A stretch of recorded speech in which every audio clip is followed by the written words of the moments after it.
আসসালামু আলাইকুম রহমতুল্লাহি অবরকাতুহ। সম্মানিত দর্শক, বাংলাদেশের রাজনীতি আর এখন রাজপথে নেই এবং রাজনীতিবিদদের হাতেও এখন আর রাজনীতি নেই। পুরো যে পরিবেশ এবং পরিস্থিতি, এটি রাজনীতিবিদদের জন্য এতটা প্রতিকূলে চলে গেছে। এখন কেউ যদি বলে যে আমি রাজনীতি করি, যদি আওয়ামী লীগ হয় তারা বলবে যে এরা তো স্বৈরাচারের দোসর হবে না। যদি জামাত হয় তাহলে বলবে যে এরা তো রাজাকার আলবদরের দল, মুক্তিযুদ্ধের বিরোধিতাকারী দল হবে না। যদি আপনি যাকে বলা হয় বিএনপির কথা ধরেন, এরা এখন বিএনপি দেখে সবাই গালাগাল করে বলছে টেম্পু পার্টি, টেম্পু স্ট্যান্ড দখলের পার্টি। তারপর যদি আপনি এই যে নতুন যে একটা দল আসছে নাগরিক পার্টি, এ বলবে চ্যাংড়া বাংলাদের দল। আরও নানা রকম কথাবার্তা, ইয়াং ছেলে তাদেরকে বলে আমি আসলে মনে কষ্ট দিতে চাই না, বাট কথা হচ্ছে।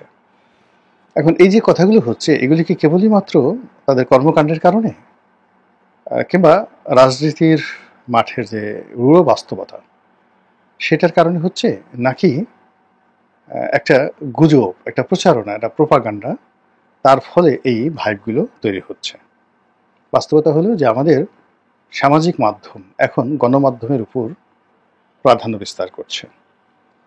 আগে একটা ভালো পত্রিকাতে, সেটা নিউ ইয়র্ক টাইমস বলেন, কিংবা আল জাজিরা বলেন, সিএনএন বলেন, বাংলাদেশের যে সকল ভালো ভালো গণমাধ্যম রয়েছে সেখানে বলেন, বাংলাদেশ প্রতিদিন বলেন, প্রথম আলো বলেন, এরকম একটা পত্রিকাটা নিউজ এলে, কিংবা সময় টেলিভিশনে একটা ভালো প্রতিবেদন ছাপা হলে সারা বাংলাদেশে তোলপাড় পড়ে যেত। কিন্তু এখন বাস্তবতা হলো যে যদি সামাজিক মাধ্যমে কোনো একটা গুজব ছড়িয়ে পড়ে ফেসবুকে এবং সেটা ভাইরাল হয়ে যায়, ইউটিউবে কোনো একটা কন্টেন্ট যদি ভাইরাল হয়ে যায়, তাহলে ওটাকে মোকাবেলা করার ক্ষমতা এই বাংলায় এখন কোনো গণমাধ্যমের নেই। এবং যাকে বলা হয় এখানে কোনো প্রশাসনের নেই। এবং এই ভাইরালের কাছে, সামাজিক মাধ্যমের যে ভাইরাল যে খবরাখবর, তার কাছে পুরো রাষ্ট্রযন্ত্র রীতিমতো অচল। বাংলাদেশের একসময় প্রভাবশালী পত্রিকা এখন বোধহয় সার্কুলেশনে দ্বিতীয় অবস্থানে আছে প্রথম আলো, 1 নম্বর আছে বাংলাদেশ প্রতিদিন, 2 নম্বরে আছে প্রথম আলো। তো সেই প্রথম আলো 2 নম্বরে থাকলেও এদেরকে প্রভাবশালী মনে করা হয়। তারা জ্ঞান বিজ্ঞানের একটা, যাকে বলা হয়, শ্রেণীকে রিপ্রেজেন্ট করেন। তাদের সঙ্গে ভারতের একটা ভালো সম্পর্ক আছে। বাংলাদেশে এই মুহূর্তে যারা সরকার চালাচ্ছেন তাদের একটা বিরাট অংশ প্রথম আলোর বাই প্রোডাক্ট হিসেবে মনে করা হয়। তো এরকম একটা প্রভাবশালী পত্রিকা প্রথম আলো এবং তাদের সহযোগী ডেইলি স্টার, এদেরও সার্কুলেশন বাংলা পত্রিকার সঙ্গে তো তুলনাই করা যাবে না। ইংরেজি পত্রিকার মধ্যে হয়তো তারা নাম্বার 1, 8-10 হাজার হয়তো তাদের সার্কুলেশন, কিন্তু ইংরেজি পত্রিকা হিসেবে 10 হাজার সার্কুলেশন অনেক গুরুত্বপূর্ণ বিষয়। এখন এই সকল পত্রিকাগুলো কিন্তু এখন তাদের অস্তিত্ব রক্ষার জন্য ইউটিউবের উপর নির্ভর করতে হচ্ছে, ফেসবুকের উপর নির্ভর করতে হচ্ছে, এবং তাদের একটা নিউজ যদি ফেসবুক বা ইউটিউবে ভাইরাল হয়, ওই দিন এই সকল পত্রিকা এসে আনন্দের বন্যা বয়ে যায়। এখন বাস্তবতা হলো যে ইউটিউবে বা ফেসবুকে প্রথম আলোর একটা নিউজ ভাইরাল হয়, তো সেখানে কতজন লোক দেখে? তাদের একটা ভাইরাল নিউজ 1 লাখ, 1.5 লাখ, 2 লাখ, 3 লাখ লোকের বেশি দেখে না।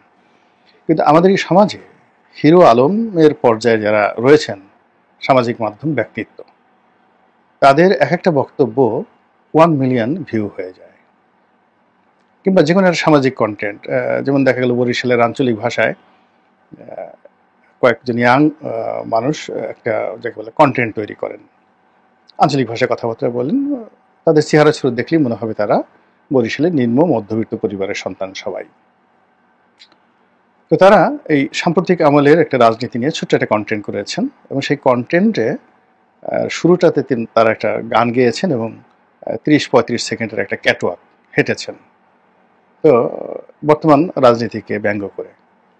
এবং এটা এত ভাইরাল হয়ে পড়েছে যে এটা নিয়ে মূল ধারার গণমাধ্যমগুলো, মানে সেখানে টেলিভিশনগুলো, সংবাদপত্রগুলো সিরিজ অফ রিপোর্ট তারা প্রকাশ করেছে এই কন্টেন্টটির উপরে, যে এইভাবে তিনি হেঁটেছেন। মানে স্পষ্টত এখানে কয়েকজন, কেউ হয়তো ছাত্রলীগের সাদ্দামকে ইন্ডিকেট করেছে, কেউ হয়তো হাসনাতকে ইন্ডিকেট করেছে, কেউ সার্জিসকে ইন্ডিকেট করেছে, মানে ওরা যেভাবে হেঁটেছে ক্যাটওয়াক করে আর যে কথাগুলো বলেছে, সেই কথাগুলো দেখা গেল যে এই যে এখন হঠাৎ হঠাৎ করে নতুন নতুন যে রাজনৈতিক দল হচ্ছে, বিভিন্ন জায়গা থেকে তারা চাঁদা নিচ্ছে, বিকাশে টাকা নিচ্ছে, তারপরে নিজেরা নিজেরা মারধর করছে এবং তারা মার খাচ্ছে, নিজেরা নিজেরা মারধর করছে এবং পাবলিকের হাতে অনেক জায়গায় তারা মার খেয়েছে এবং খাচ্ছে।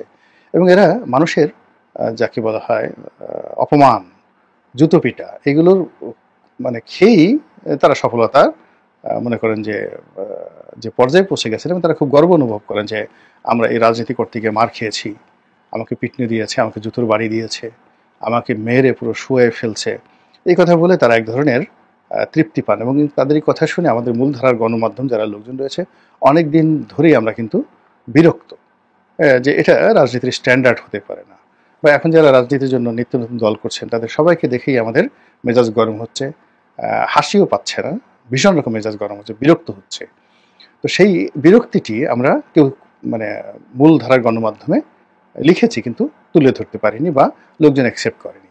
কিন্তু দেখা গেল যে ওই যে বরিশালের আঞ্চলিক ভাষায় কয়েকজন যুবক তারা যে ভিডিও কন্টেন্ট তৈরি করে সেই কন্টেন্টের ফলে এখন সেটি একেবারে রীতিমতো ভাইরাল হয়ে পড়েছে। তো এই যে আমাদের যে সামাজিক মাধ্যম, এই সামাজিক মাধ্যম এখন রাজনীতি নিয়ন্ত্রণ করছে। এই রাজনীতি নিয়ন্ত্রণ করতে গিয়ে কোনো ইউটিউবার, সেটা ফ্রান্সে বসে পিনাকি হোক বা আমেরিকাতে বসে কনক সরোয়ার হোক কিংবা বাংলাদেশে এসে বসে আমরা যারা করছি, যাই বলি না কেন, আমাদের এই বক্তব্য মানুষের মধ্যে সেই এতটা যাকে বলা হয় আলোড়ন সৃষ্টি করে, প্রভাবিত করে, যা কিনা মূলধারার গণমাধ্যমের যে মতামত সেই মতামতটাকেও তার মানে প্রাধান্য করে। অর্থাৎ আমাদের বক্তব্য নিয়ে দেখা গেল মূলধারার গণমাধ্যম যারা রিপোর্ট করে এবং সেই রিপোর্ট করে তাদের জনপ্রিয়তা ধরে রাখতে হয়, তাদের ভিউ ধরে রাখতে হয় এবং তাদের পাঠককে ধরে রাখতে হয়। আমি অনেকদিন ধরে মূলধারা গণমাধ্যমের সাথে জড়িত, এখনও পত্রপত্রিকায় লিখি, টেলিভিশন টক শোতে যাই। এখন ধরেন আমার একটা ভিডিও যদি 1 লাখ এখানে দেখে কিংবা ভালো ভিডিও হলে 2 লাখ 10 লাখ 20 লাখ, এমনও ভিডিও আছে এই আমার এই চ্যানেলে 1 কোটি লোক দেখেছে, মানে 10 মিলিয়ন লোক দেখেছে একটা সিঙ্গেল ভিডিও। তো ওই যে নাজমার সাথে একটা ভিডিও করেছিলাম, টক শো করেছিলাম, সেটার একটা চ্যানেল আমার এই চ্যানেলে আছে যে জিয়াউর রহমানের বংশ পরিচয় পেয়ে তেলে বেগুনে জ্বলে উঠলেন এমপি নাজমা। বা সাবেক যে স্বাস্থ্যমন্ত্রী ছিল ডক্টর মুরাদ হাসান, তার সঙ্গে একটা শো করেছিলাম, সেটাও এখানে প্রায় 70-80 লাখ লোক এই আমার এই চ্যানেলে সেখানে দেখেছে। এরকম যে আমাদের সামাজিক মাধ্যম থেকে আমরা যে রাজনীতির সংজ্ঞা দেই, ভাইব তৈরি করি, কাউকে যদি কেউ একটা গালি দেয়, কাউকে যদি কেউ একটা ইন্ডিকেশন করে, কিংবা দেখা গেল যে এখন খুব বাজে একটা শব্দ ব্যবহার করে, অঙ্গভঙ্গি করে কাউকে যদি এখানে হেয় করা হয়, ওটা যেমন তার রাজনীতির ক্যারিয়ারের জন্য একটা সমস্যা হয়ে পড়ে। আবার এখান থেকে যদি কাউকে প্রমোট করা হয়, কাউকে নিয়ে যাকে বলা হয় প্রশংসা করা হয়, কারোর পক্ষে কথাবার্তা বলা হয়, ওটা নিয়ে কিন্তু একটা নির্ধারণ যাকে বলা হয় জনমত তৈরি করা হয় এবং সেই জনমতটাই এখন বাংলাদেশের রাজনীতিটাকে নিয়ন্ত্রণ করছে। এবং এই জনমতে একটা যাকে বলা হয় ইউটিউবারদের একটা বিরাট অংশ, সোশ্যাল মাধ্যমের একটা বিরাট অংশ, তারা প্রচার করছে যে সামনে পার্লামেন্টারি ফর্ম অফ গভর্নমেন্টের পরিবর্তে রাষ্ট্রপতি শাসিত সরকার ব্যবস্থা হবে এবং সর্বময় ক্ষমতা জিয়াউর রহমান সাহেব যেভাবে ভোগ করেছেন, এরশাদ সাহেব যেভাবে ভোগ করেছেন, বা বাকশাল জামানাতে বঙ্গবন্ধুর হাতে যে ক্ষমতা ছিল প্রেসিডেন্ট হিসেবে, ঠিক একই ক্ষমতা দিয়ে ডক্টর মোহাম্মদ ইউনূসকে রাষ্ট্রপতি বানানো হোক। আর সেই রাষ্ট্রপতির অধীনে একটা সংসদ থাকবে, এরশাদ জামানাতে যেভাবে 1986 সালে ছিল, 1988 সনে ছিল, এরকম একটা পার্লামেন্ট হবে। সেই পার্লামেন্টের প্রধানমন্ত্রী হবেন তারেক রহমান সাহেব। আর যাকে বলা হয় ভাইস প্রেসিডেন্ট যে পদ বাংলাদেশে ছিল, কোনো কারণে রাষ্ট্রপতি যদি কোনো অসুস্থ বোধ করেন তাহলে তো তাকে একটা দায়িত্ব দিতে হবে, তাহলে এখন বর্তমান নিয়ম অনুযায়ী স্পিকারকে এই দায়িত্বটা দেওয়া হয়। কিন্তু যেহেতু বাংলাদেশে একটা রাষ্ট্রপতি শাসিত সরকারের দিকে যদি চলে যায়, সেখানে ডক্টর মোহাম্মদ ইউনূসের গুরুত্ব অত্যন্ত তাৎপর্যপূর্ণ। তো সেক্ষেত্রে তারেক রহমান সাহেবের চাইতেও একজন বয়স্ক লোক, গুরুত্বপূর্ণ লোক, জ্ঞানী লোক, গুণী লোক এই মিডিয়া তৈরি করে ফেলেছে, আর তিনি হলেন ডাক্তার শফিকুর রহমান, মানে আমিরুল জামাত।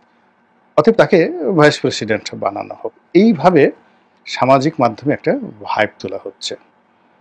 আর এই ভাইবের কারণে, এই প্রচারের কারণে, প্রোপাগান্ডার কারণে মানুষের যে মন এবং মানসিকতা ঠিক এই 3টি নামের দিকে যাচ্ছে। এবং আমি দেখলাম যে প্রথম যখন এই বক্তব্যটি শুরু হলো, বা এই ধরনের কথাবার্তা সামাজিক মাধ্যমে বলা হলো, তখন আমি বিরক্ত হলাম সাংগতিক কারণে, যে এখানে পার্লামেন্টারি ফর্ম অফ গভর্নমেন্ট হচ্ছে। তো পার্লামেন্টারি ফর্ম অফ গভর্নমেন্টে একজন সংসদ সদস্যের চেয়ে ক্ষমতাধর কেউ নাই। প্রধানমন্ত্রী, মন্ত্রী, এমপি এরা সবাই একই ক্যাটাগরির।